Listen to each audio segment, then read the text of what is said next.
cinema because but it is very good. It's nothing like the Joker. Yeah. I can't believe. Okay, does everybody have the appear in chat open? No. Yeah. I have the whereby chat Also, open. Boom. I just turned us on. Okay, I'm just Oh, posting the yeah. link to a clip that shows that. Okay. Who is that? Is that Cesar Romero? No, that's Jack Nicholson. Woo-hoo-hoo-hoo-hoo-hoo-hoo, Batman. Woo-hoo-hoo-hoo-hoo. Okay, I'm not gonna lie. Like on the list of favorite Jokers, Cesar Romero is like top 5 for me. He's Easily. really Like, good. I love Cesar him. Romero's great. Wait, how many people are on the Joker list? Like, how many people play Like six. live action Joker? Okay, We got- live action.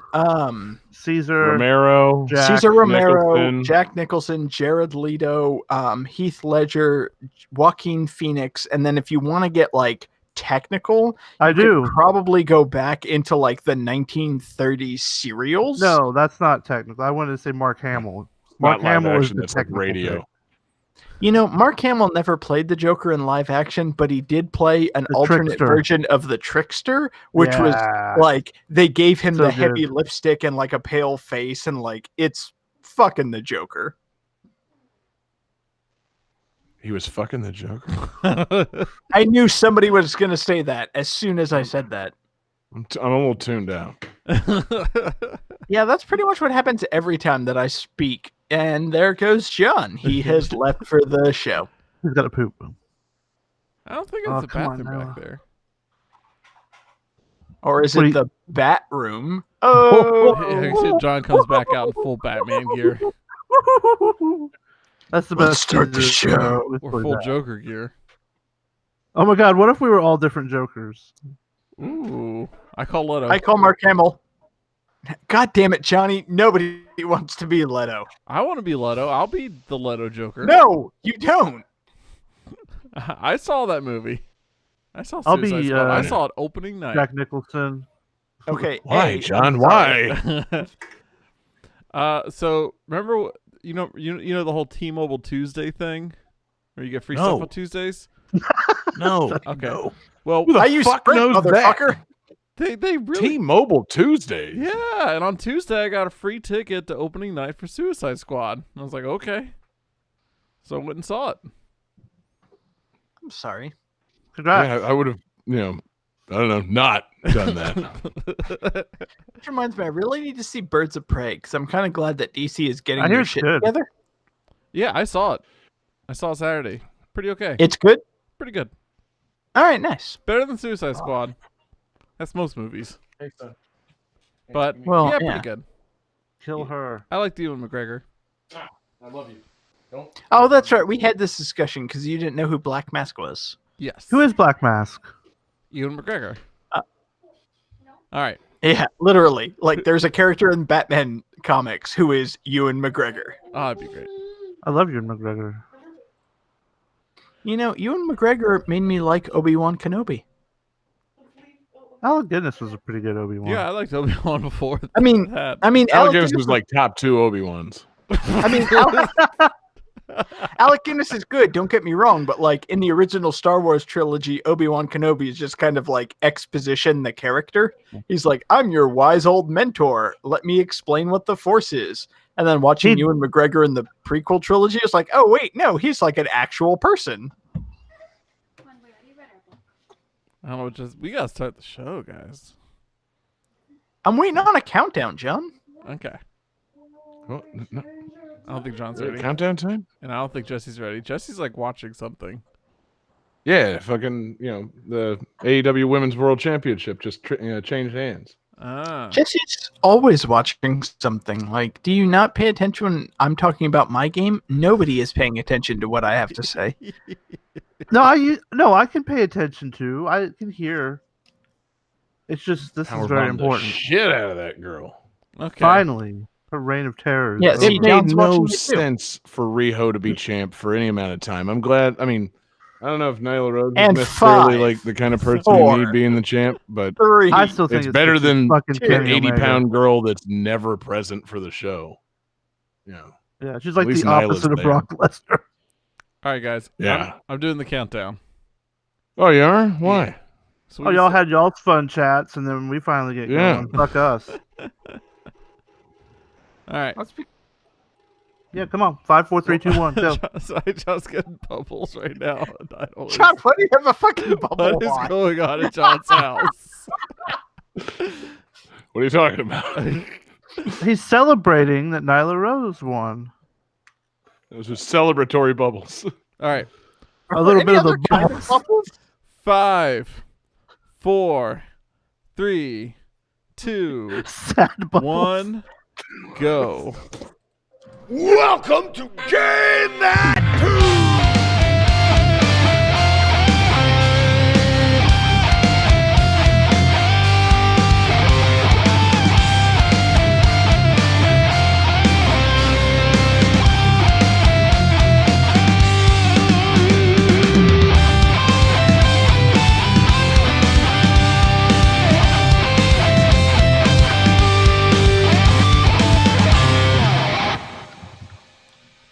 Oh, yeah. What's going on, everybody? It is Game That Tune back in the house once again. It's ya boy, John Harrington here. We got John Regan with us. Say hey. Hey. We've got Jesse Moore. Say hey. Hey. And we've got David Fleming. Say hey. Hey, Hell yeah, fellas. Welcome back. Game That Tune, episode 189 in the house. We are just, moving right along, man. We're doing great. If this is your first time joining us, what we are going to do here is listen to some video game tunes. We've each brought 3 songs from a game. We're going to try and guess each other's games with the songs with a little bit of trivia. We're going to goof off. We're going to have a lot of fun. The winner at the end of the night picks a theme for the next episode and plays some bonus tunes. And our winner last week was the king of the show, the illustrious David Fleming. And David, what's that fantastic theme that you picked for tonight's episode? the theme for tonight is toys. Hell yeah. Care to elaborate? I mean, no, not really. Like, games featuring toys, games that use toys, toys. Everybody likes playing with toys. They are an enjoyable thing, and I think it's time that we feature games with toys. Well observed. Yes, there are, if not a full game about toys or using your amiibos or your Skylanders or your Lego Dimension figures, at the very least, there are a fuck ton of games that feature just like a toy level. So I think we got a wide variety of possible tunes for this week's episode. I think we're gonna have a great time, man. We got 5 great games. We got a great fan request in here, and really, I guess it's just no time to play around in this intro. I think we just gotta we gotta open up that box, man, and see what our first toy is. Game 1.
So this game was let's see, where is it? Oh, completed in September of 1990.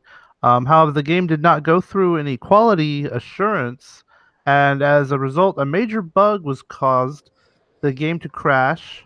They found out near completion.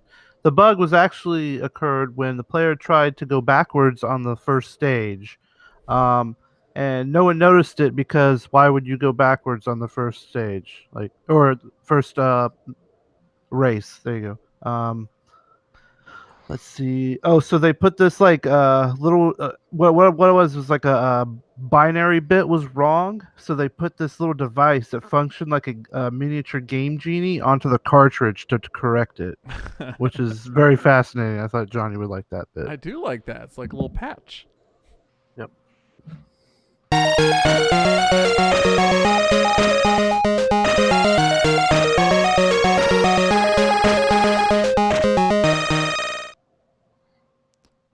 Well then. All right, let's see. Hmm. You know, some of these racing games you have to be pretty fast, so you have to start writing shit down. I have a pretty good idea what this is based on just the length of that last track. You Let's see know, what we got. I wasn't sure what was going on, and then you phrased that a particular way. Yeah, it was weird. Ooh, let's see. And let's see what Oh, sorry, my thing erased. Oh, did you actually hit the button? I hate when that I hate happens. that button. That's what she said? We got a fucking hat trick with Micro Machines.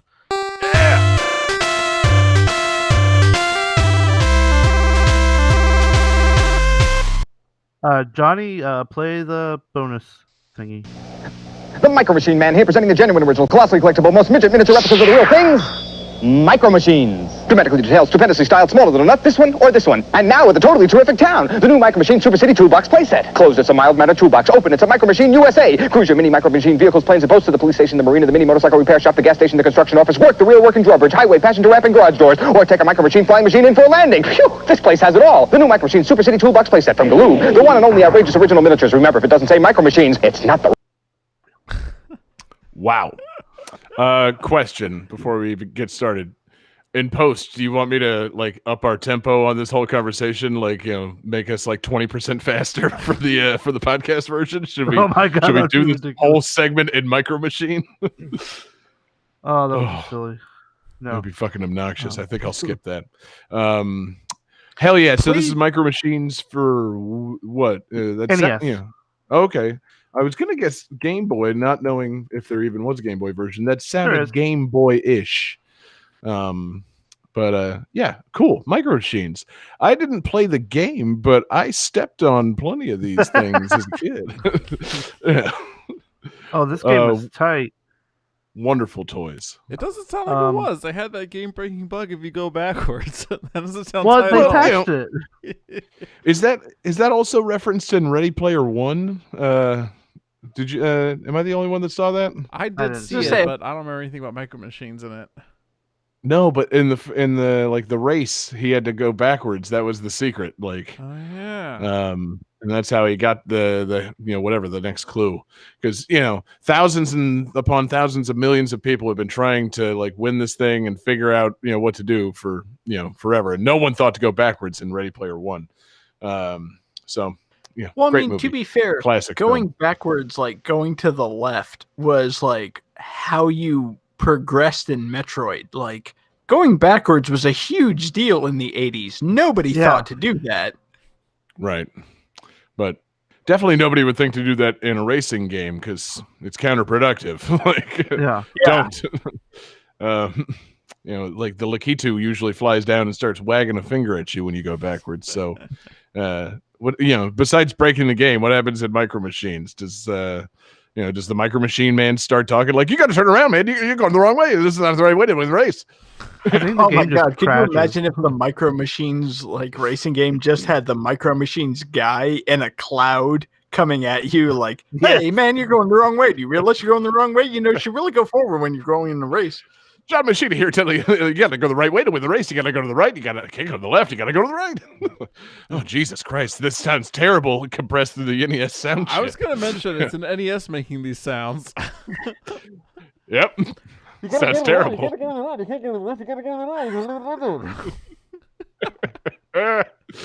But yeah. Hell yeah. So, Jesse, did you play this game? Oh yeah, I played it a ton when I was a kid. Yeah, word. This was like one of the usuals that we'd line up because it had a good head-to-head mode. But like when you just play by yourself, you pick your own racer. There's a whole bunch of kids you can pick from. There's like Spike, who's like the Fonz. There's like Walter, which is like the fat dude. There's like the nerd, and the different stereotype kids. Mm-hmm. And so then you get to pick your opponents, and each race use a different car or different like micro machine, and it's one of those games where like the tracks are they look like you're really tiny. Like there's one track where you're playing on like the kitchen table, and there's a bunch of like Cheerios. The Cheerios make up the track, and there's like spilt milk everywhere. And like really, these people have really messy houses. Like the big takeaway is like if your mother walked in and saw you designing this track on the kitchen table, she'd be like, "What the fuck is your problem? This is such a huge mess." And you're like, "Mom, me and my 3 friends have to do this race." And she's like, "No, you're gonna race to clean up the fucking kitchen." That's why, as a kid, I was happy to have like a really good room and like kind of like a downstairs area. Like my mom always kept the upstairs nice and tidy. That's the side of the house the company saw. Downstairs, all hell broke loose. So like you could set up any micro machine track. You could set up your Hot Wheels all over the place. We had a space underneath our stairs where the hot water heater was. That was the sewer for all of our Ninja Turtles. Oh wow! So yeah, you gotta have a designated space in your house to do crazy shit like this, which for us was just like downstairs. And now that I'm a parent myself, my son's not even 2 years old, and this is kind of the state that my house lives in now. Like, yeah, there's spilt milk and Cheerios and shit all over the place. Like, it's true to life, quite frankly. Besides the fact that the micro machines in this game, I guess, drive themselves or whatever. Like, it sounds pretty accurate to the life of a parent, with a house full of micro machines. Man, these parenting jokes are going to land real good with our crowd. It's going to be great. I was going to ask what the track designs were, because I never played Micro Machines on the NES, because every time I tried to rent this or buy this, my parents were like, "How many Micro Machines do you have? No, you're not playing the video game version. Like, we have this at home." Yeah, we have micro machines at home. No, Mom, this is a video game. It's not more micro machines. So I was going to ask, like, is it like the city and like all the different micro machines set, or was it just like various household things turned into racetracks? It was more like various household things made into racetracks. Like there's a one like I guess it's at a school or something, because there's like notebooks and rulers and stuff everywhere. There's one outside, which I guess that's just outside. There's like like bushes and puddles and stuff. There's a bathtub for like your boats. Nice. There's like one, I guess, out in the garage. There's like a bunch of fuses and nails and tools lying around and stuff. That was always the best place to play micro machines anyway. Yeah. Dad left all his saw blades sitting around. The garage was so fun and dangerous. Ugh. There's like a bunch of like rubber cement and like oil and stuff on the ground, which I wouldn't want to like run my micro machines through fucking oil. That's you're crazy. No, but a bucket of oily rags next to a flaming hoop. Yeah. That's why you played the game, so you wouldn't feel the need to ruin your real life micro machines. That's true. Like, I could race in this nasty garage, or I could play the video game that features a nasty garage. Seems less likely if I play the video game, less likely I'll get tetanus. Let's go with the game. Never mind burning your entire house down. You really don't want to fuck up your micro machines. Exactly. Yeah, one, I don't want to mess up my Micro Machines, and two, my dad would be kind of mad if I set the house on fire. If he found out I was touching his stuff. Oh boy.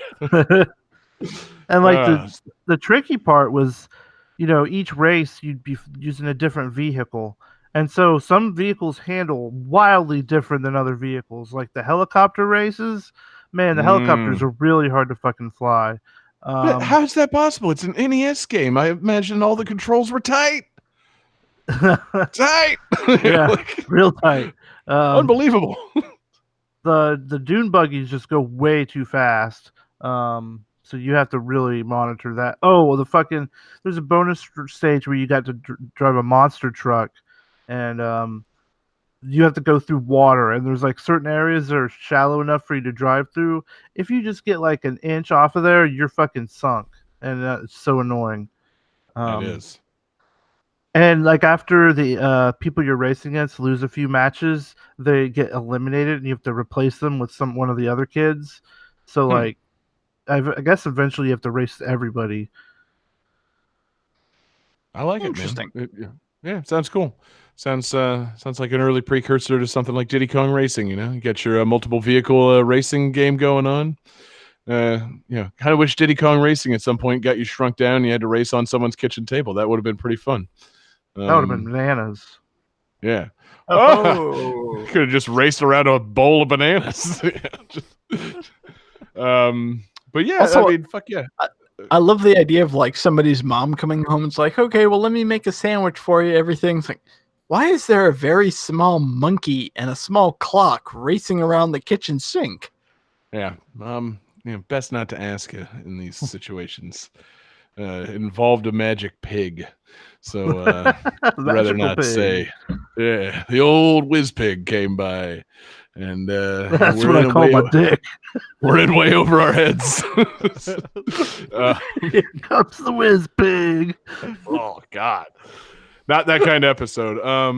Well, Jesse, that took a turn. Jesse, or anyone, anything else on Micro Machines the game or memories of Micro Machines the toy? Whiz pig. We broke him somehow. Somehow WizPig was like an activation word that activated Jesse's. We're like 20 minutes into the show and already Jesse is clocked out. Exactly. He suddenly reverted to like Winter Soldier status. He just wants to make sex jokes about WizPig. Just I didn't say nothing about John. sex. I just wanted to take a whiz. Oh, with my the pig. WizPig. Okay, get us out of here, John. Game 2. Took a turn.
Alright guys, this arcade top-down shooter did not see a US release until it was ported this 1986 top-down shooter did not see a US release until it was ported to the Sony PlayStation in 1995.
right, who's got some?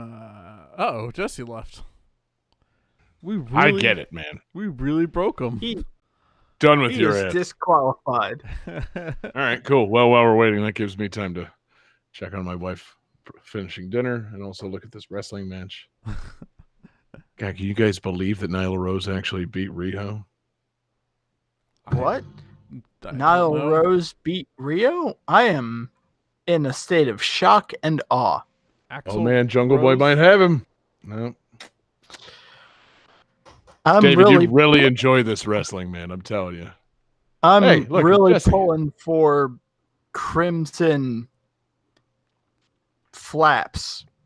All right, let's see some answers.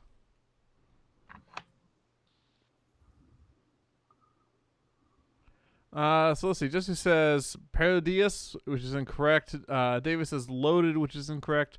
And John says Toy Pop, which is correct. This is Toy Pop by Namco. I Hell really yeah. should have looked up the list of PlayStation 1 shooters featuring the word toy.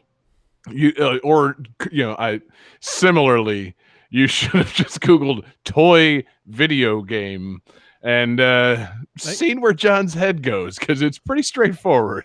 Like, Yeah, good lord. throwing 1986 in there probably helps. Yeah, no, I mean, toy video games these days does pull up a lot of Skylanders and Amiibos and shit. But, I'm just, venturing a guess of, your basic preparation for the show, John. Find the oldest and strangest thing. And, oh, look, it's got the word toy in the title. Maybe it's Perfect. about toys. Nobody can argue that. So yeah, it's a top-down multi-directional shooter. So you run around, you play as one of two dolls. The backstory is that the witch Maggio, Majyo, I don't know how to pronounce that. Maggio, Maggio has kidnapped Pino and Ancha's friends, and so Pino and Ancha have gone to the castle to try to save their friends. And so you go from level to level, and the levels referred to as boxes, which I thought was pretty cute. Basically just shooting things and trying to collect hearts to move to the next level. And then the game ends level 44 with your final battle against the witch, which is like hard as fuck because basically the witch just comes out and just constantly blasting you with things, and all you can do is run around and try to reveal golden hearts and collect enough of them to defeat her. That's it. You can't actually like shoot back or anything, or she's immune to shooting back. Wait, you can't shoot the final boss? No. All you do is collect the gold hearts and beat her with love or whatever. And and it's, That's too bad. That seems appropriate for a recent show that you totally botched. Ooh, yeah, John, you should have done this research before we recorded that special episode. Could have found a game with a little bit of love in it. Damn it! Yeah, man. It's okay though. It's all right.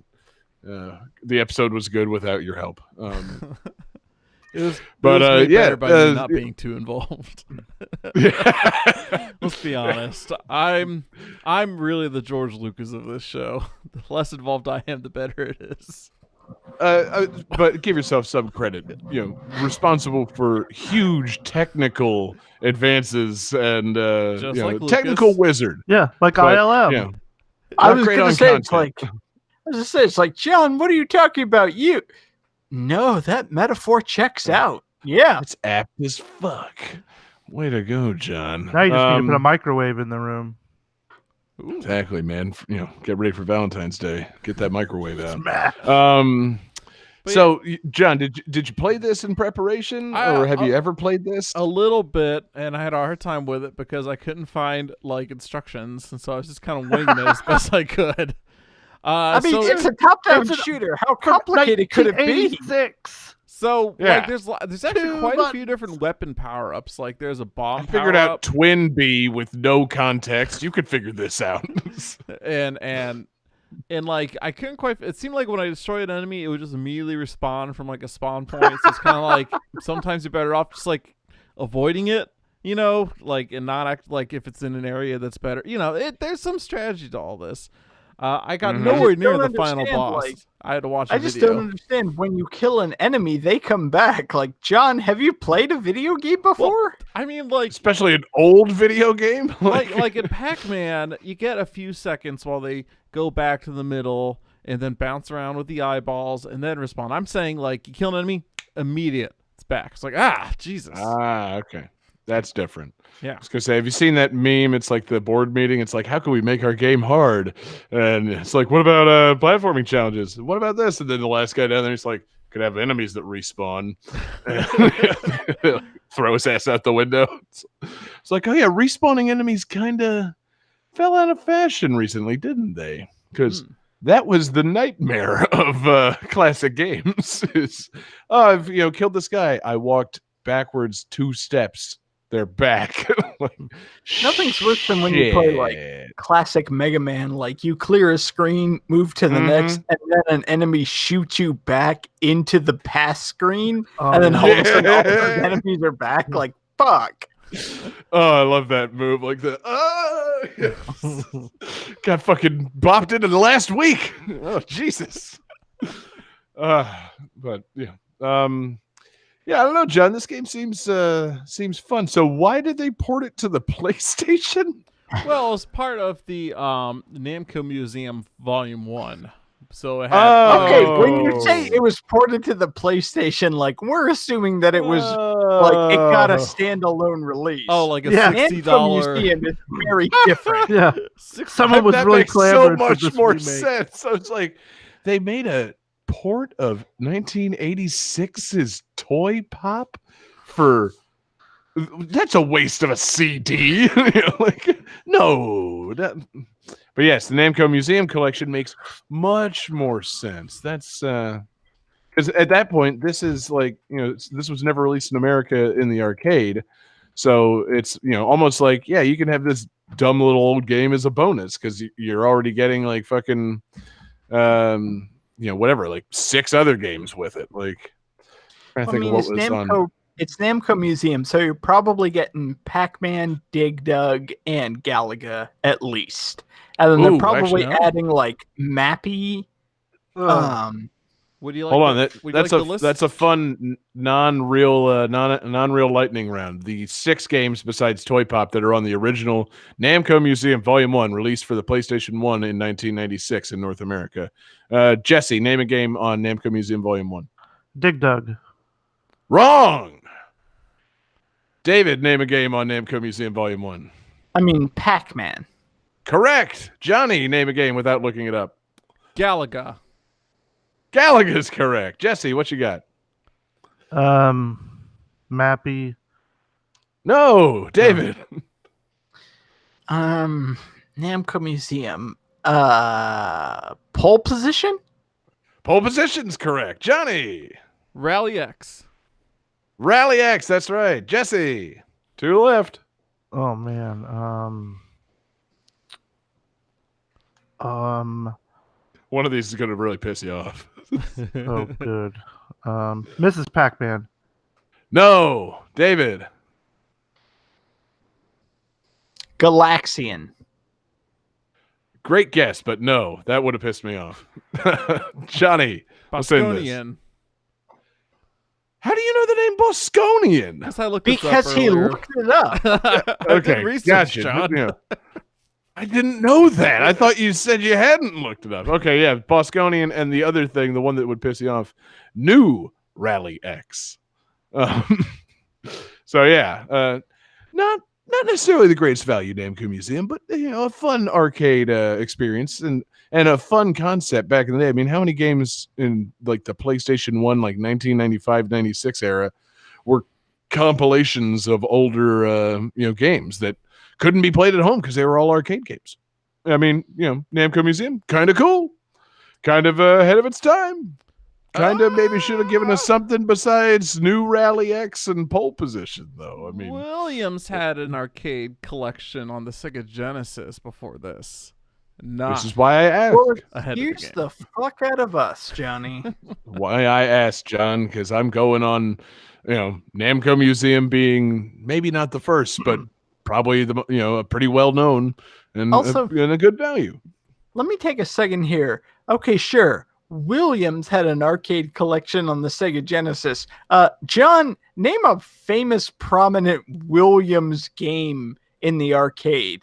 I'm going to stop you now because for our podcast listeners, I'm literally watching you Google this. Yeah. You really can't. Without looking it up, you can't. I'll tell you what, it did have Joust. Hey, that's one. It did have Sinistar, which Okay, you looked it up. yep, I had never heard. Asteroids. Nope. It was Robotron No, Asteroids was 2084, Atari. Joust, Ooh. Defender 2, Sinistar. Defender. And Okay. what's the last game that's on there?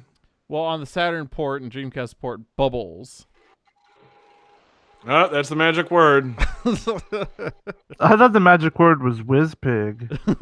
For God our damn it, Ron. podcast listeners, John Harrington is currently filling his screen with bubbles. Real ones Ugh. too. Yeah, it's God, not this is a CGI or mistake. anything. This is a bad idea. Ah, I love Yeah. the idea that like we have CGI bubbles for What do they live taste like? listeners. ugh. It's a new Patreon goal. It's CGI bubbles instead of these real ones. No, new Patreon goal. We wire that bubble doodad to the internet, okay? And you could pay to blow bubbles at John's face during the Oh, show. John, Yeah. this isn't a sex channel, man. What is going on tonight? Like, I'm Fuck not, that this is- new Patreon goal. We contact Taito and license the Bubble Bobble Dragons to appear during our live streams and blow bubbles at us. I think we Yes. started an OnlyFans. Seriously, I am not a cam girl. This is not happening. Like, oh Jesus, John, this is dark.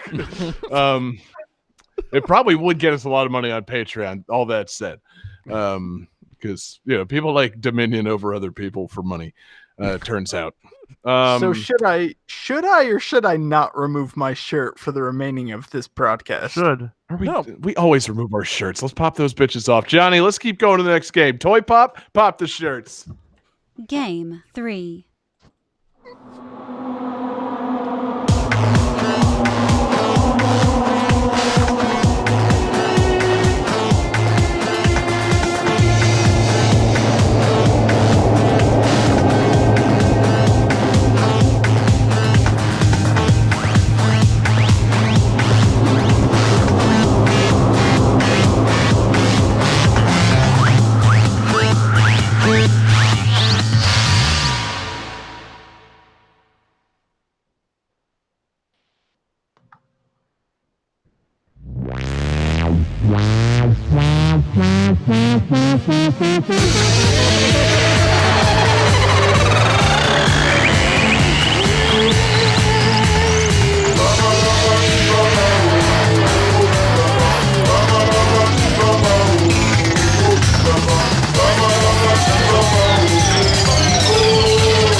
That's the end of song 2, right?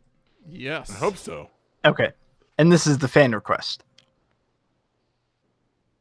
Right? Yes. I thought you were saying it. I'm just making sure now. So this Work is on the those fan question request. marks.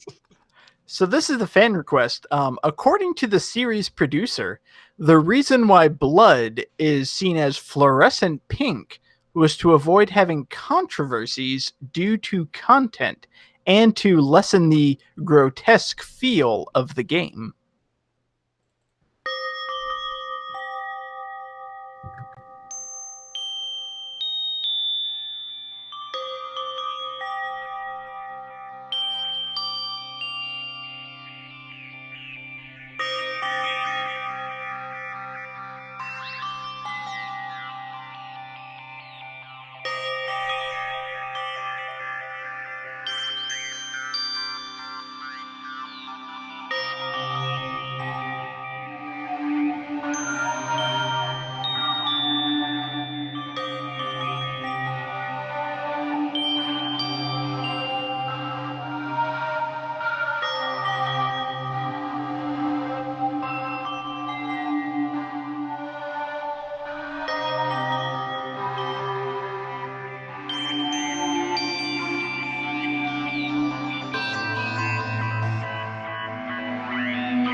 All right, who has their answers and who is thoroughly stumped?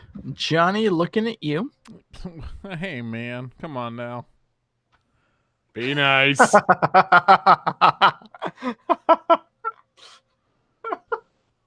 right, so Johnny says Mr. Snrub, which, God, I wish was true.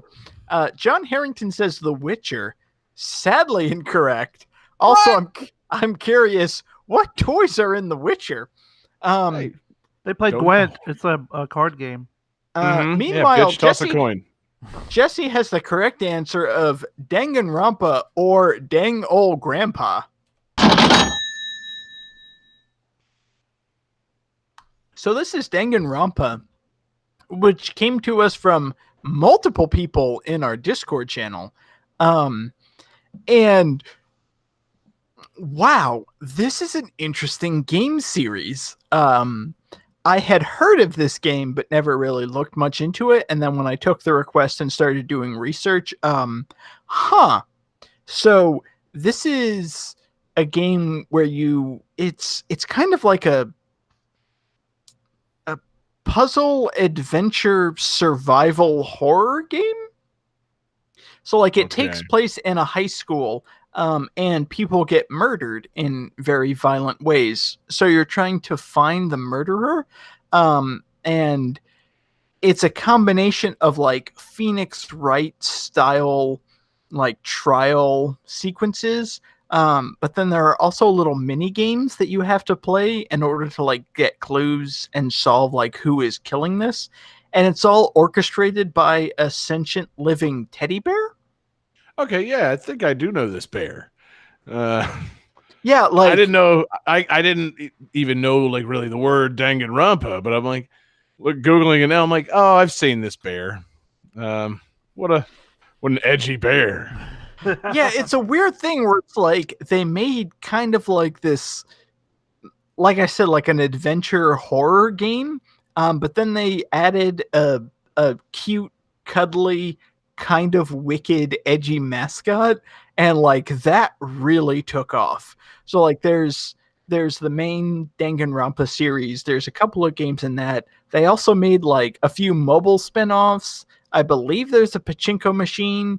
There's a virtual reality game. There's like a first-person shooter game where you're going around like the high school shooting the teddy bears who are trying to attack you. Like, this is a fucking weird-ass series. Dang old grandpa. I feel like there's Yeah, always so- a pachinko machine. Like you can always count on things having a pachinko machine. Just like you can always count on a Japanese thing to be kind of weird and horror-ish and include a very cute teddy bear.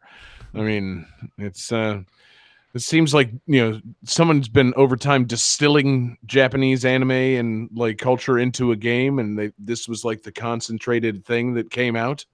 I don't Yeah, know, like it's, this is the most Japanese game I have ever seen in my life. yeah, like Yeah, I'm looking at these characters now. I'm like, oh wow, That's yes impressive. sir.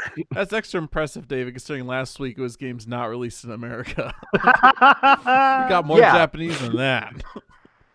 This was so Japanese, Japan had to get it out. Like, oh, nope. This, oh man, Okay, this thing's well- like burning through all its containment. We got to send this thing to America. I Give mean, it to to be Japan. fair, when you're talking about, it's like, oh, you know, last week we had games only released in Japan. Like, how could it out Japanese that? This game was released on the PlayStation Portable. Like, that's pretty fucking Japanese. It's pretty darn Japanese. Yeah. That's our next Patreon exclusive show. Pretty darn Japanese with Johnny and David. Where we just keep on saying it's really Japanese about things, as though is that a slightly bad thing to say anymore? Like, should we have more to say about this than, dude? It's pretty fucking Japanese. Like, I mean, honestly, it How sounds like Japanese is it? like I look at it. I know it was a game series, like I was aware of it, but I had never played it. I never gotten too much into it, but like doing research to use it as a fan request, I kind of want to play it because it's like a adventure game. It's set in a high school. You meet all these unique characters and everything, and then you turn around and there are all these like grisly murder, like horror elements. Like, I don't know. This kind of feels like it's up my alley, and I kind of want to play it now. David, quite frankly, I think you should. If it weren't so severely like anime, I would say it's like completely up your alley. But you're not really an anime guy, so I don't know, man. Like, but take all of that and put it in. If this was just a video game and like not, I don't know. Like, I feel like if it didn't have the anime style, you wouldn't be daunted by this at all. You'd be like, oh yeah, that's wow, that's exactly the kind of thing I'd like to play. Like, as it is, it seems like you're playing like some kind of weird Bleach spinoff. But if you just get that out of your mind and think of it as just a game, like, no, this is super up your alley. And maybe instead of playing the game, I just need to track down the anime because they did an anime spinoff, so you can sit down and watch Danganronpa. It's like maybe that's Okay. what I need to do. Maybe, David, is it time? Is it time for you to get into anime? I don't know, man. Maybe. Kind of feel like it is. Like A little bit of the bubbly. a bit of the anime. Johnny, somehow, like, that sound cue doesn't make any sense and yet is the perfect sound cue for this moment. I'm just saying, man, like, David's been like the American cartoon guy for so long. If David gets into anime, he might finally take on his like final form.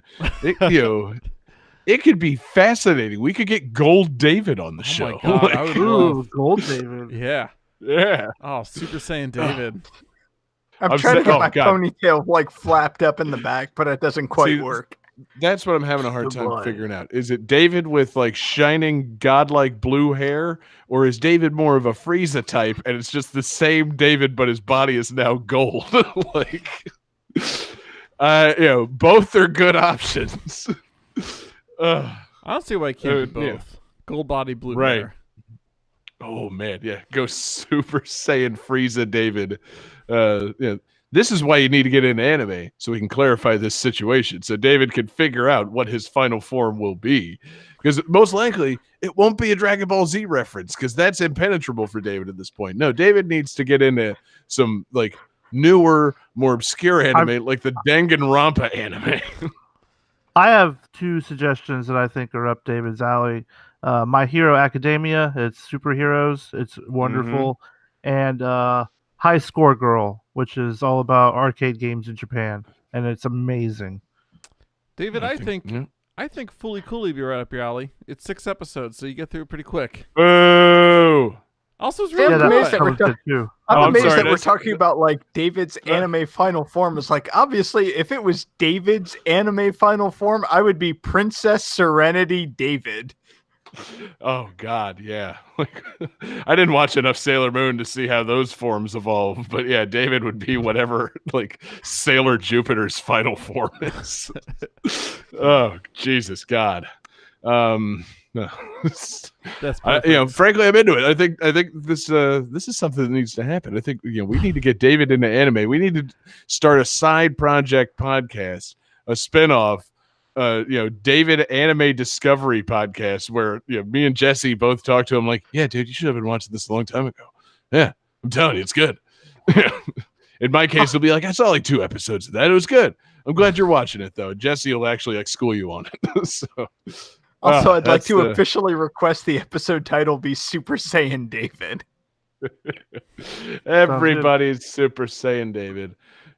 Set in the tune of Supersonic Racing. Obviously. So yeah, anything else, David, to actually say about Danganronpa? Jesse keeps insisting on that dang old grandpa joke. Is Boomhauer in the game? No, but that would make it so much better. Can we seriously for the next Danganronpa? Could they just cross over with the greatest American anime, King of the Hill, and get Boomhauer into the game? Like, it'd be so good. All these kids are in high school, and like Boomhauer's just hanging out in his Trans Am, like solving dang old murders, y'all. Wait, is King of the Hill anime? It's American yes, anime, John. yeah. Yeah, Oh, wow. it's American anime. Oh wow, Yeah. it is. Yeah, isn't anime think it? about itself it. It is checks out. It's a slightly racist term at this point. Anime. We're supposed to say Japanese animation, or animated content from Japan. I don't know what the proper term is. Animated yeah, graphic King of the novels? Hill. I don't know. Total anime, and one of our greatest exports, quite frankly. Like Japan's given us so much. Can't we give them King of the Hill characters for Danganronpa? Just imagine like Bobby showing up to the high school, solving the mystery by kicking guys in the nuts. Yeah. I was That's my imagining. purse. I don't know you. I was imagining Dale showing up and transforming into his final form, Rusty Shackleford. Yeah. Oh yeah. God. But Rusty Shackleford is like a jacked ass anime guy. Like Dale really goes Super Saiyan for it. Like, oh my God. He has a whole little tornado of sand around him the whole time. Yeah. Or Pocket sand. the sand starts flowing out of his pockets. Was he Gara? Like DBZ energy. Like, Oh my god. It's Oh just no, or Dale, he could be like but that. he's like Gar from Naruto, where he carries like a giant pitcher of sand with him at all times. Oh Well, god, I'd be there's into that one ninja Shaw, from shaw, Naruto who shaw. can control. He can control insects, and he is an Yes. exterminator, so he could be like that dude, Shino. Mm-hmm. Oh man, see, I'm getting more and more into this, man. We need these characters, quite frankly. Who owns the rights to this? Us? Do we own? Have we gotten enough Patreon money to own the rights to King of the Hill? Because I'm happy to option these guys out, man. We put them out there on They're loan. Yeah. John, without checking our Patreon account, I am confident saying we don't own the rights to anything, Yeah, we don't even own including the rights. ourselves. Yeah, I was Like, gonna I'm say, sure somebody has bought our rights. I would. I mean, look at us, man. The rights to us, valuable thing, man. We're some fine looking fellas. So that's it. We should sell our own likenesses to the Danganronpa company so that we can be in the next game. Like, even if all we are the victims. Like, I would like to see my likeness murdered, and some high school kids in Japan are trying to solve it. Like, I think it's a fantastic idea. Nah, man, I want to go Super We have to say Saiyan. Harrington song. I want to turn into my final form of just Donkey Kong. You go 4. Super Saiyan, John- your tie gets bigger. John, for a new calculating computer sound, can I please get the sound clip of you saying it's like, I just want to get, my version in Japan murdered. Yeah, I mean, I'll take it any way I can get it, man. I'd be happy, trigger happy, quite frankly, to be in this Danganronpa game. I think it'd be a lot of fun, man. That sound's still on the soundboard, huh? I That's think great. that might be the sound of this bit has gone too far and we need to move on. I agree. Who are you thanking for the request? There were multiple people in our Discord channel who requested Danganronpa. Excuse me. But most importantly was Taylor Y, who requested it first. And then there were other people who seconded that. So thanks to Taylor Y in our Discord channel for requesting this. Hell yeah, man. Fantastic request. Johnny, let's keep it going. Game 4.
So, this game was released in Japan on January 28th, 2016, and released in April of 2016 internationally, making it the only installment in this series so far to not be released in North America first.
All right. This is driving me nuts because I recognize that theme, but I don't recognize what it's from. I don't recognize what Really? I recognize from it. Like, Because that's a pretty iconic song. I Johnny. know, but like, god damn it, this is gonna drive me nuts. All right, well, let me see your penis drawing.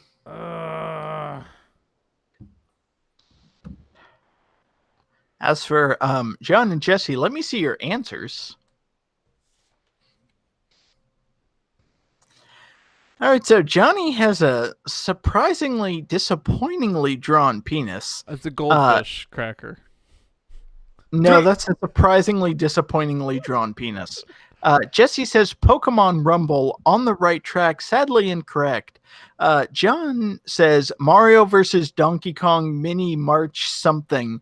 Oh. Judges, that is correct. What? This is Mini Mario and Friends Amiibo Challenge, What? which is a part of the Mario vs. Donkey Kong series. This game is technically free. It was a free download on the Wii U, but in order to play it, it required an amiibo. Once you scan an amiibo, you could play through most levels, but the trick to this game was, all of the like Mario series amiibo would let you unlock a toy version of the Mario characters, like Mario, Luigi, Toad, Baby Bowser Jr., Yoshi, etc. And then those would unlock special levels in the game. So if you used any amiibo in this game, you could play through it. But as you use the different character amiibo, it would unlock additional levels. So the game is technically free to play, but you need at least one amiibo to play through it. And then as you add more Mario amiibo, you unlock more levels to the game. Gotcha. Okay. See, yeah, the one I was trying to think of, I can remember. I remembered March of the Minis, which now that I think about it, was on the fucking DS.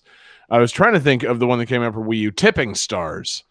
But yeah, man, I didn't know they made a wacky free to play Mario mini game for Wii U. That's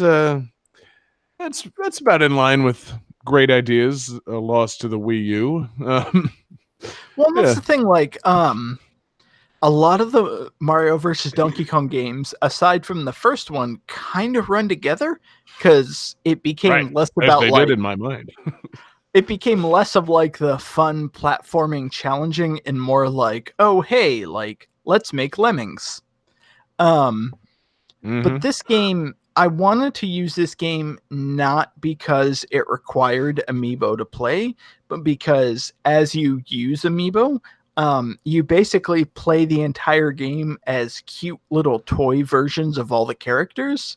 And for as much as Nintendo has been licensing their characters into figurines, like you can buy Shy Guys and Goombas and Boos and whatnot in like those gumball machines in Japan, the gacha machines. Like, how have they not made actual toy versions of their toy versions of these characters? Like, it seems like a real missed opportunity. You mean like toys that would actually do something besides come out of gacha machines? Like, or even just like toy versions of the toy Mario and toy Luigi. Like, oh yeah, that seems like that is teed up for them to make money. Yeah, a little wind-up toy that is shaped like robot toy Mario from like the Mario vs. Donkey Kong series. Yeah, that should be in many children's homes. I mean, like it's that's a home run right there. But the game itself was pretty cool. A lot of people gave it shit because they're like, oh, well, in order to play this game, you need to spend $100 on amiibos. Like, well, no. If you look at it as like, I'm going to download this free game, but I can't play it unless I buy an amiibo. It's like, yeah, that sucks. But if you have a bunch of amiibo, then it becomes, hey, here's a free game. Like, and that's right. That's much more like acceptable. I think Yeah, the kind of nobody's forcing you to buy the amiibo. Like, if you don't have the amiibo, don't play the game. Like, it's just that simple. I think there's some people that get hooked on like 100%ing a game, and I think to 100% this, you have to buy like 11 amiibo, you know. But like, if you're like me and you can just kind of play part of it and be like, yeah, that was fun, and walk away. Like, yeah, it's not a big deal. But I can see how, Especially like, since it's like free. You know? but I can see how completionists would get caught up on like, oh, and I gotta buy all this stuff to see every level in this game. Like, do you really have to see every level in the game? Is that really necessary? I feel like Well, you would know but that if going you're into it. if you're a real completionist, you have a complete amiibo collection, so it's not an issue. Like, Yeah. I was gonna say that's the other thing. People who are like, "Oh, I can't believe that I can't play every level in this downloadable Mario versus Donkey Kong game." Like, let's be honest, you own all of these amiibo already. right. Like, real talk. Yeah, seriously. but if what- you're downloading this, you probably have enough amiibos to play it. I mean, But what was also cool was all of the amiibo that you use to unlock the different characters. It's not just, they weren't just like walling off certain levels. All of these levels were tailored to those characters.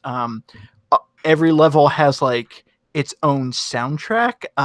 This game actually features a lot of really cool remixes. So, Johnny, that final song was Bowser's theme, which was the remix of Bowser's Road from Mario 64. Yeah. But when you use Rosalina, you get Mario Galaxy music. When you use Yoshi, you get Yoshi's Island music. Like, there's a lot of really cool remixes in this game. It has a Yep. really good soundtrack. But every character has their own abilities. So, like, Mario is your basic Mario character. Peach can float. Diddy Kong will grab onto ledges. Bowser, once he gets to the end of a level, he'll jump off and like ground pound and smash rocks. Like, every character has their own unique abilities. So all of the levels based on those characters are kind of tailored towards those abilities. So yeah, it was a fun game, and it was a cool free bonus if you happen to have a couple amiibo lying around. yeah, I like that. You know, I don't see the need to get pissed off about something. Like, if you don't have the amiibo, just, I don't know, play something else. Like, Yeah, really. I would never download this game and then be like, well, fuck, man, I got to go drop like $100 on some amiibos. Like, nope. This ain't gonna motivate me to do that. And it really seemed like it was an aspect of people on the internet wanting to just be angry about something. Because, like, no. hey, it's like, hey, do you have amiibo? Here's a fun free thing. I don't have amiibo. This is bullshit. It's like, well, then it's not for you.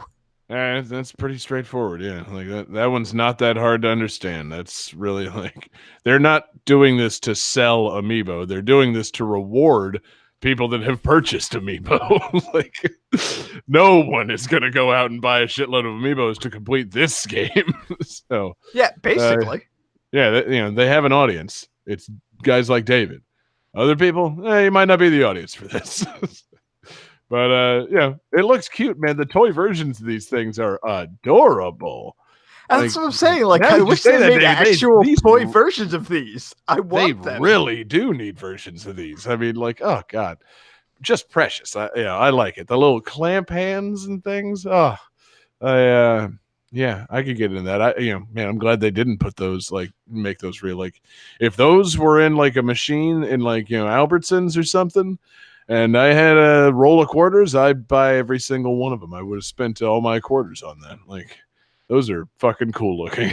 So that's that's realistic. I mean, seriously, with the proliferation of like blind packs and things, you would think they would have made these toys by now. Like, these should be selling at Target for an exorbitant amount, like, $6, and you should never know which one you're gonna get, so it keeps you buying. Like, and then at home you can have your own little mini parade. I think it'd be a lot of fun. So And that's what yeah. I'm saying is, like, if I go to like a gotcha machine or a gumball machine and I can buy like a figurine of a Shy Guy, I should be able to buy Toy Mario. Like, Yeah. That's that just true. makes sense to me. Hey, what about for this next Fighters Pass? You think Toy Mario might be overdue for his invitation to Smash? Huh? You know Take your what? time? I'm fucking into it. Or at the very least, they could add in an assist trophy where just a parade of like the little toys come out. I'm not sure what they would do, but it'd be charming, man. It would be like the Excite Bike assist trophy where a bunch of Excite Bike just run around on the ground, except it would just be a shit ton of Toy Mario. Yeah, and they'd just be going real slow, so it's real easy to avoid, but they're cute. I'm into that. Yeah. Cool pick, David. I honestly, I don't think I knew this existed. Like, I feel like missed a that lot of Nintendo people. Direct. It's like I feel like this game slipped a lot of people, but I am excited to add the soundtrack to GTT Radio, which you can find on youtube.com/GameThatTune. Because, like I said, it has a really nice blend of really cool remixes from classic Mario tunes. That's an excellent plug, David. I'm going to call you Mr. Plug from now on. That's Yeah. I what his tried. wife calls him. Hey, oh man. Anyway, Game 5. yeah, that's right.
Okay, guys. So this somewhat surprising sequel is unfortunately the final game in its series. Further games in the series were planned, including a third platforming game, a puzzle battle game in the same vein as Bomberman, and a different type of third game that was announced but never released for the GameCube. Dance to the beat, time for lonely party. Here we go. Welcome to your fiesta de los amigos. Dance to the beat, time for lonely party. Here we go. Welcome to your fiesta de los amigos. You can do it to time to find a street party. Here we go. Fiesta de los amigos.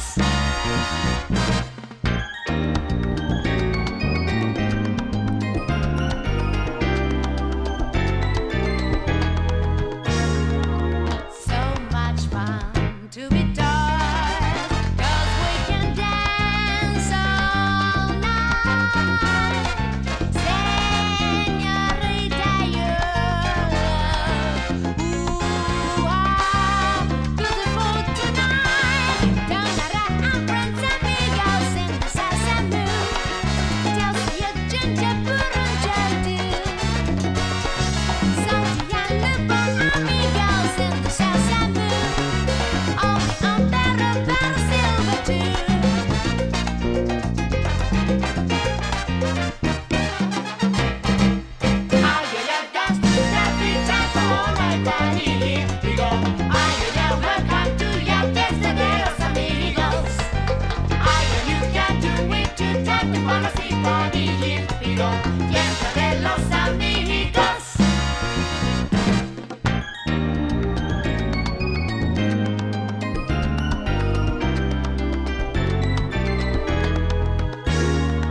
So in love, even toys. I'm gonna ask her right. Señorita Chelsea, would you dance with me tonight? Donara and friends, amigos in the salsa mood. Chelsea, ginger, purun, jadu. Salty Lupon, amigos in the salsa mood. On better silver too.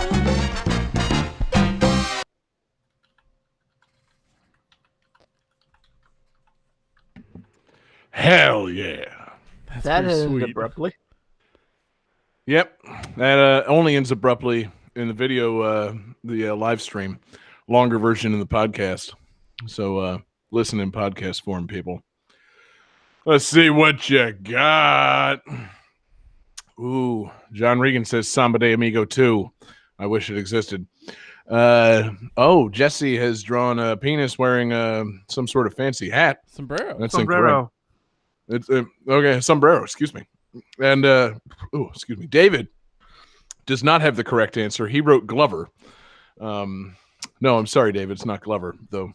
I guess he's the closest by He's too old for this shit. Well, it was one of those things where it's like, okay, so it had to get a sequel in the GameCube and it had lyrics. So, like, obviously, this was like PlayStation 1, N64 generation. It's like, what toy games are on there? Glover? keep working it out, man. What's what other system could this be for from that generation? The Sega Saturn? Yeah, Johnny, keep your on the right track. What game could this be? Oh, I don't know. Panzer Dragoon? Oh, Yeah, Clockwork. John, you're right. It's Panzer Dragoon. Wait, what toys do you play with in Panzer Dragoon? It's not Panzer Dragoon. Oh, Yeah. You literally just said it was Panzer Dragoon. I am so know, I'm- confused right now. I'm toying with you all. Oh, Oh. This is Clockwork Knight 2 for the Sega Saturn. wow. And That was the most crowd, obvious pick coming from John Harrington. Yeah. the crowd goes wild. Hell yeah. What a game, man. You know me, big Sega Saturn player that I was. Huge fan of the first Clockwork Knight. I was really looking forward to this this sequel, and thank God it actually came out. It's the sequel everyone was asking for, Clockwork Knight 2. this box art, Right? guys. This box art. No, Johnny, I'm going to cut you off right there. We are talking about a sequel on the Sega Saturn. I want John to own this segment by himself. Please tell us more. Yeah, spread them, David. Here it comes. So, the original Clockwork Knight, bizarre game. It's a side-scrolling platform game for the Sega Saturn, and it's unique in that it uses 3D models for most everything. It's as I was watching videos and learning about it, it's it was reminiscent of Mischief Makers in that it was kind of a mid 90s gen platform game. You play as this toy knight, and you're going through different levels that are all set in different rooms of a house, and you're fighting different toys. So you play as the knight, and you attack things with your key, A lot of people like to make fun of this, make fun of Kingdom Hearts. It's like, yeah, please, you want the Keyblade? You got to get the original Keyblade from, Sir Pepper from Clockwork Knight. John, literally no one has ever said that. Check the internet, David. Memes, man, memes. I but can't wait yes, to look up the Clockwork and Night memes. oh, it's not thorough, but they exist. Does that mean there's Clockwork World 34? Oh, I can't. I have to guarantee it. Because a big part of that game is unlocking things by sticking that key in and twisting it. Oh So, yeah, Whizpig. Yeah, you better believe Sir Pepper. He gave him the Whizpig. But yeah, it's it looks like a cool game, honestly. Like I said, this is the sequel. This is Clockwork Knight 2. I chose this mostly for the slightly better soundtrack and for that final song, which quite frankly, we need to work on having accompanying video for like the live game that tune, because the intro to Clockwork Knight 2 is goddamn bananas. Like, the whole game's set in like a toy setting. You're playing as the wind up knight, and you got other toys around you, like a little doll and a ball with a mustache on it. In Clockwork Knight 2, you get to ride like a little horse. So naturally, they must have known the series was ending, because they went full Katamari bananas on the intro. Like, let's just have like the lights pan down and a fucking samba performance, like with like the knight wearing like the ruffles on his arms, like let's do the stupidest thing possible for this intro. And I fucking love it. It's so crazy. It's so like, was anybody signing off on this? Like, what does this intro say about the game? This is not Samba de Amigo. This game has nothing to do with salsa music. Like, Gloria Estefan is not anywhere near this game. Like, this game has like almost no Latin in it. It's a game about toys. So we're at least 2 years before Samba de Amigo. Exactly. Do you think they heard this and was like, I bet we could make a whole game about that? I'm kind of wondering that. I think, I got to look up like on some Sega sites or something, like some Sega wikis. Like, there's gotta be some similar, like some developer crossover, because strictly based on the intro to Clockwork Knight 2 and the entirety of Samba de Amigo, it's like, yeah, it's there's somebody's doing the same thing. That's clear correlation there. But the game itself seems really cool. You go through different toy and house-based levels. You're fighting other sentient toys. I guess a doll has been kidnapped. And then in the sequel, get this, kidnapped again. So, fuck out. Right back in action, baby. And yeah, it's just like you have melee attacks. You can grab stuff and throw it in multiple directions. It's real simple platforming, but the graphical style is pretty cool because it's all 3D models, and so they do a lot of cool stuff where they play with like foreground and background, kind of like reminiscent of like Donkey Kong Country Returns. Okay. Certain levels in that. So like for the second one, they obviously had some Donkey Kong Country influence because instead of a minecart level, you have these horse riding levels, and the horse is like, I couldn't tell if he's like cobbled together from other stuff, but like instead of having legs, it has like a spool, and the spool will be rolling on these tracks, and there are these like parts in the level where you're jumping and dodging enemies, but then you can also hit a switch, and it'll shoot you into the background, and continue the level there. So like by being a platformer but also being in 3D, it does some pretty unique stuff. Like a lot of the bosses use 3D elements, like they come out of the background and like drop down their claw hands to try and grab things, or like there's a snake boss that's like serpentining its way all around like the bottom and top of the stage and like coming in and then going back down. Like they do some cool stuff. Problem is, this is a platform game for the Sega Saturn. Like, who the fuck was this for, man? Like, come on. These are cool ideas. If I had owned a Sega Saturn, I mean, it's a dumb hypothetical. No one owned a Sega Saturn. But like, actually, guys, it wouldn't have mattered if I owned a Sega Saturn because my local Blockbuster didn't rent Saturn games. But had I been afforded the opportunity to rent this, I would have considered it because it seems fun. I like platforming games. It seems like a home run. So probably would have played it and enjoyed it. Problem is Sega Saturn. I love your ringing endorsement of, had this been on a console I owned and I had the opportunity to maybe play it, I would have considered it. Like, I'm amazed that Sega just didn't give you copies of this game. See, and here's why I would have only considered it. The other problem with this game, I hate the design of this character. What an unappealing hero character for your game. Like, it's a wind-up, like, conquistador. He's got, like, gold armor and a Mario mustache and, like, a pointy nose, and he always looks angry.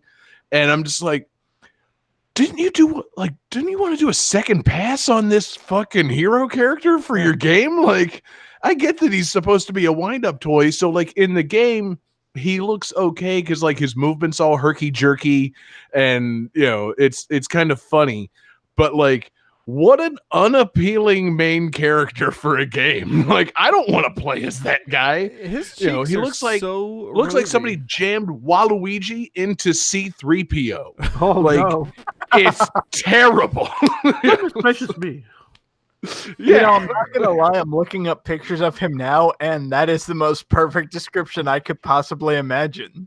Yeah, And like episode C-3PO got his ass kicked by Waluigi, and Waluigi's trying to fool the rest of the Star Wars gang into thinking he's C-3PO. That's how you get the Clockwork Knight. Like, God, yeah. I cannot wait for that edition of Star Wars. Oh, dude, whenever Disney officially buys everything, and we can finally get the Nintendo fucking Star Wars version, I think, there's no question that Waluigi should play C-3PO, and it should just be Sir Pepper the Clockwork Knight. Like, 3PO, 3PO, shut down the garbage compactors on the third level. The perfect Star Wars. God, that'd be a whole Waluigi themed Star Wars spinoff, Star Wars. Oh my God, everybody's Waluigi. And they're not even in special costumes. It's just all Star Wars, but a bunch of different Waluigis. I don't know what's better, the idea of Waluigi dressed as all of the characters, or it's just Waluigi as all of the characters. Yeah, like all the stormtroopers are Waluigi. Yeah. Darth Vader is Waluigi, and there's no character, like nothing to differentiate them. I thought David was saying it's all like it's a one-man show with Waluigi playing all the Star Wars characters.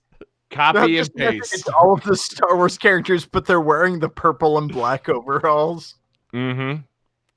And they're all tall and fucking obnoxious looking. Yeah. But yeah, so like this game seems cool. It seems like if it were on a system that people wanted to play on, that's what's really crazy about it. There's two of them.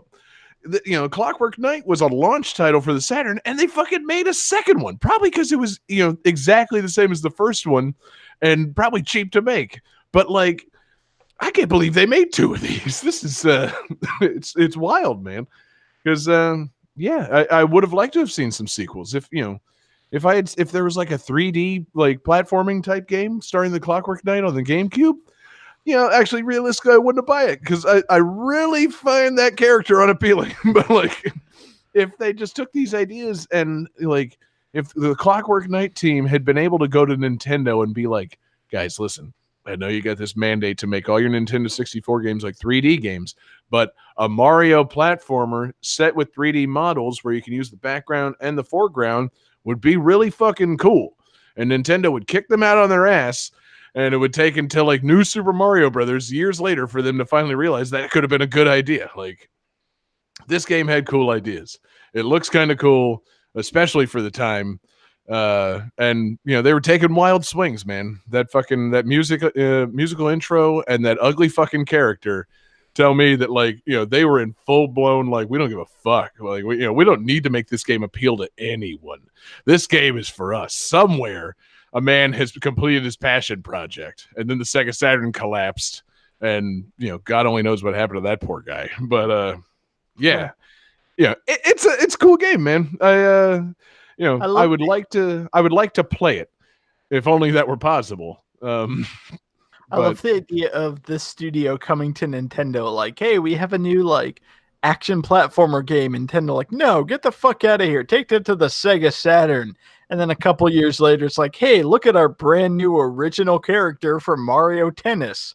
Like the developers of Clockwork Knight, like, hang on a minute. Hell yeah, Wait a second. It was like the Itchy and Scratchy episode where they showed him a picture of Clockwork Knight, and then years later, they came out with Waluigi. It's like, hold up now, hold up, that's it's pretty blatant infringement right there. Like, he moves the same, he sucks the same. He's like, you fucking ripped off our character wholesale. The only thing you changed was that you ripped off the C-3PO armor. That's how you get Waluigi. You remove the robot skin. Right behind Shiggy in line of like issuing a suit is George Lucas. Like, I don't know, leave some for me. Yeah, I like it. Oh man, it's I mean, frankly, the game seems pretty cool, and I feel like it has so many, like, it has decent ideas that can be applied to current platformers if someone were to want to make a newer Clockwork Knight, a Legend Reborn, or say the Clockwork Knight wanted to maybe pick up a shovel from someone else and have a little depth in that platformer. Huh? You know what I'm saying? I'm saying he could be in the new Animal Crossing is what I'm trying to tell you. No. I am suddenly very into that. Yeah, no. I'm just saying I like the depth play. I think it's cool. I think it's a nice touch. And not enough like platform games really played with that. Because, like, I don't know. It's almost like they went so far away from making platform games in the 3D like early days that by the time they came back around with stuff like New Super Mario Brothers, it's like, no, let's just make like throwback shit. And, they threw it back past Clockwork Knight. It's like, no, you should have gone to Clockwork Knight. That was a really good idea. Like, that was fun. But, oh, well, it's all good. It's, I guess, fine that it's been laid to rest. R.I.P. Clockwork Knight.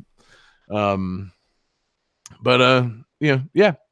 was really happy to find this game. I like the soundtrack. The sound is a little tinny for my tastes.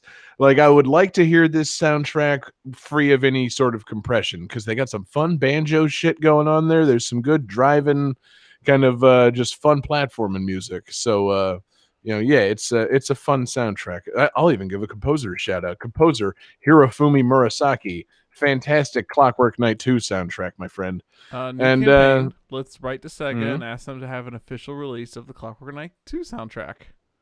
Dude, I'm fully in favor of that because, a platforming game starring a wind-up conquistador with driving banjo music, that's what should have been like in the comic book ad selling this game. Like, why didn't they tell anybody? Like, come on, or they, of course. They still had the hurdle of selling someone a Sega Saturn, which they just couldn't do. So it sounds like Clockwork Knight is to oh shit, what was that? That mini Mario Amiibo game, as the Sega Saturn is to Amiibo. You got a great game, exactly, but you got to buy the console. Right. See, that's the thing. Yeah, this game was not going to sell anyone a Sega Saturn. It was a reward for players that owned a Sega Saturn. Exactly. Problem was, it wasn't free. It actually cost money. So there's also that. Like, if they had just given this game out for free to everyone that still had a Sega Saturn after 6 months of launch, then it would have been a nice thing. But no, it was a game they actually wanted to make money on. Mission failed. Really what Sega should have done is just after 6 months start giving out Sega Saturns. That's how you turn a profit for a video game company, right? I'm pretty sure, honestly. Just hand out consoles? Yeah, no, it's the Razors and Razor Blades model. Give out the consoles. Yes, for free, exactly. like if you just gave everyone the system and made them buy the games, then yeah, they probably would have made a healthy profit on their games. Like that's David, that's a really great idea, man. Let's work on developing a console that's able to be given away for free. Man, then we just need to come up with a lot of good games.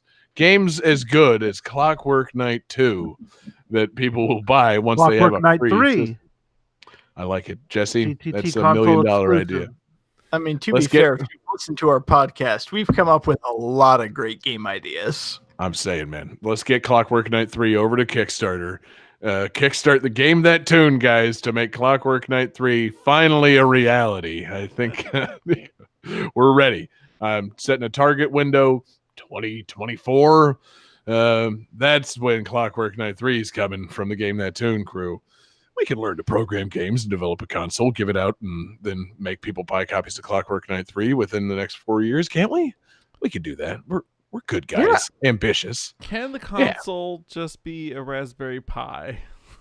Yes, John, it absolutely can. If you literally just hand people a Raspberry Pi with a controller and then be like, hey, I got Clockwork Knight 3 here, $30. Like, that's how you sell think about systems that you give for free. Mm-hmm. See, the real problem, do any of us know how to play the banjo? I'm working on it. Okay, cool. That's really the big hitch in development. Is if we're gonna do Clockwork Knight 3, we gotta have some goddamn banjo music on there. So let's get on that. And in the meantime, Johnny, let's send it over to the calculating computer. Let's wrap this up. Calculating computer activated. Computers. Beeps. Space! Boops. Scoring complete. This game's winner is...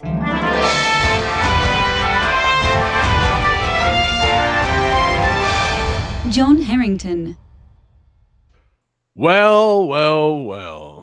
I should have seen that coming. Because, I guess I do have the most points. Shit, how the fuck? Man, I thought I was doing bad tonight. This, I am legitimately surprised to hear that I've won this out. Fantastic news. Fantastic news that I don't know what to do with, guys. Are you the only one who uploaded bonus music today? No, Jesse's David. The only one. I was gonna say, I didn't upload any bonus music at all, but I can make it work. The problem is that I wasn't prepared to think of a theme. So let's stretch for a minute. Johnny, did we get a voicemail that we should have played at the top of the show? We did get a voicemail we should have played at the top of the show. Did we get a couple of them? We got one. The other one's for later. That really unappealing for later one. at the end of the show. Well, later after when we're doing the outros, when we normally play the voicemails. Play that stretch voicemail that I'm obviously going to cut from the show for being unappealing. Hello, Game That Tune. I would like to introduce myself as the Fuckbot 9000. I also realized that I'm about 3 weeks too late for your robot episode, but I'm here just in time for your toys episode. I come equipped with all kinds of wonderful sexual toys such as dildos, anal beads, and even super dragon butt plugs. I can even bring your wildest Rule 34 fantasies to life. So don't worry, Johnny. I can be like Sonic and spin dash on your balls.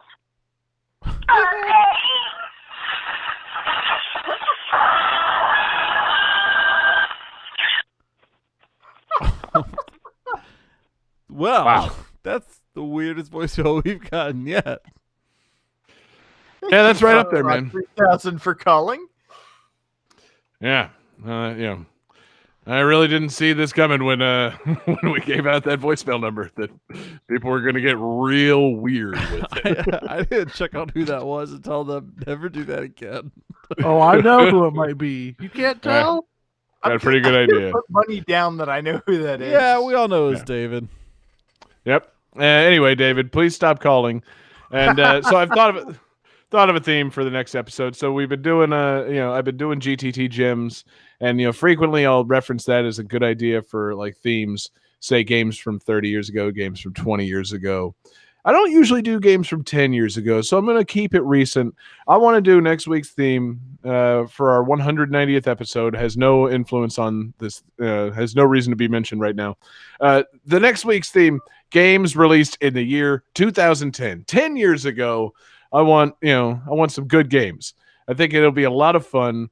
We got several systems going at that point with a wide variety of games. So 2010 games on next week's show. A little peek behind the curtain. I was going to do games released in 1995, like Clockwork Knight 2. We've used like 56 games released in 1995, however. So I came up with a different year-based theme. And so you can thank me in advance for not just going right off the dome and dooming us to a very scrapey barrel 1995 episode.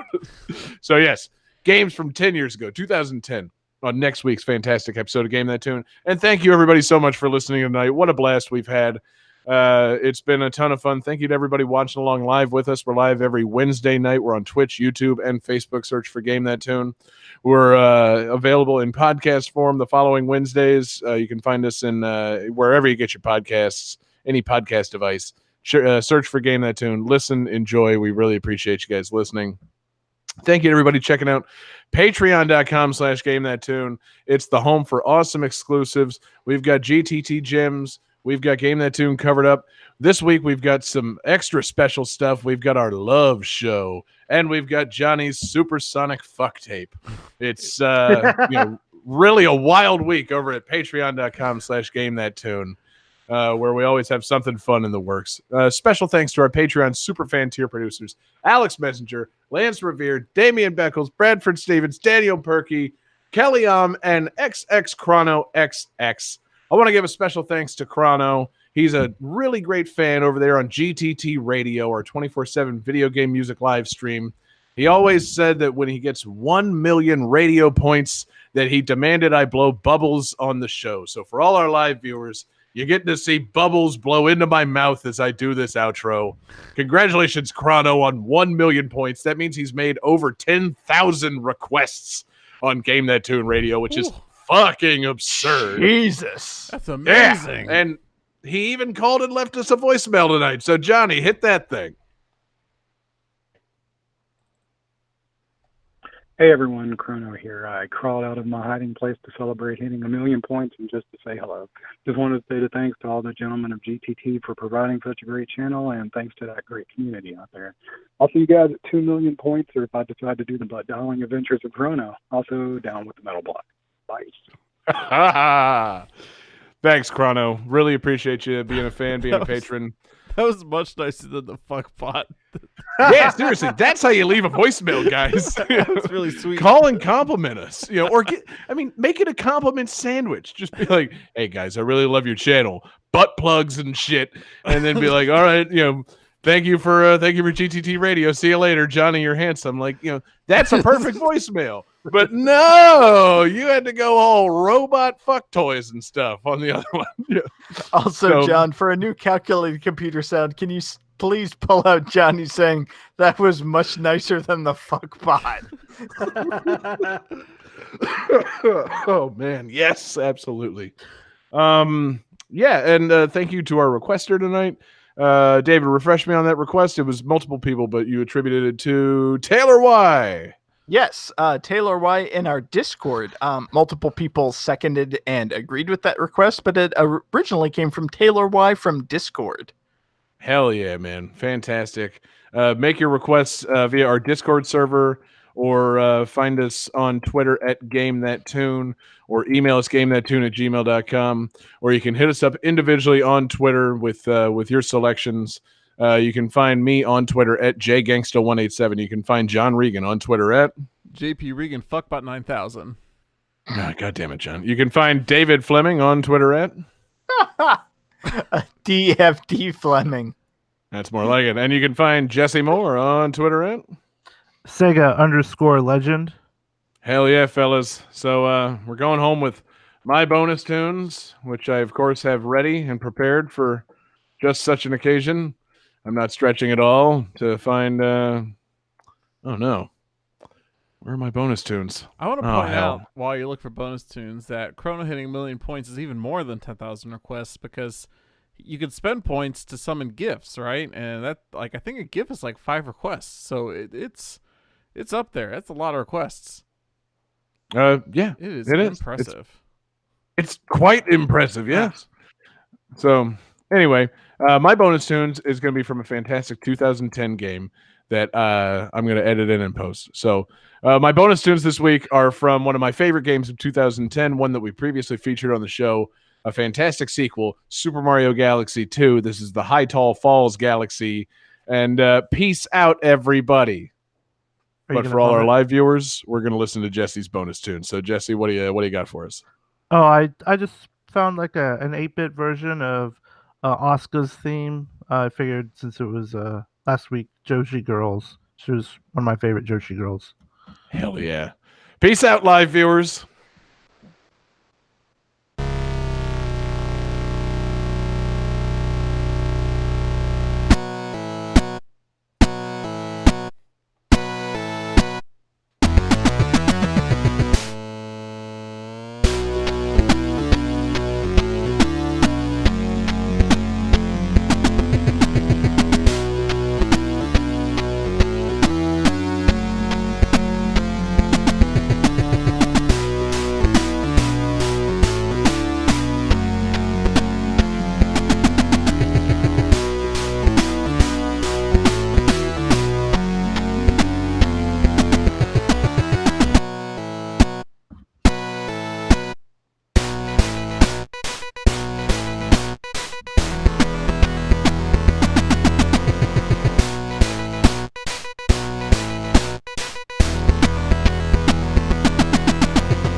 Hell yeah, and I found my bonus tune, so we're going to play that too. You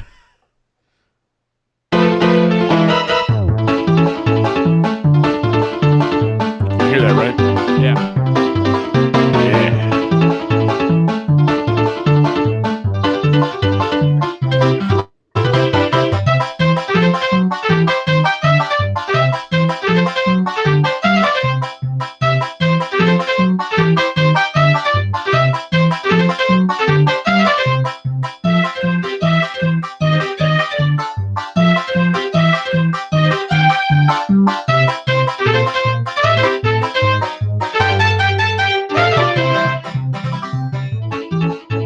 Fucking love banjo music. I love how I immediately start dancing when the music plays, and then you ask, "You can hear that, right?" It's like, no, John, I'm just fucking rocking out to nothing. David, you have no idea how many windows I have open right now. How much it takes to download a song, queue it up, get my soundboard working. Yep. Like it's and I somehow opened my file transfer system for GTT radio. So I should just go ahead and drop some shit in there. Anyway, copyright time. Micro Machines is copyright 1991 Codemasters. Toy Pop is copyright 1986 Namco Limited. Danganronpa Trigger Happy Havoc is copyright 2014 Spike Chunsoft. Mini Mario and Friends Amiibo Challenge is copyright 2016 Nintendo of America Incorporated. Clockwork Knight 2 is copyright 1995 Sega Games Company Limited.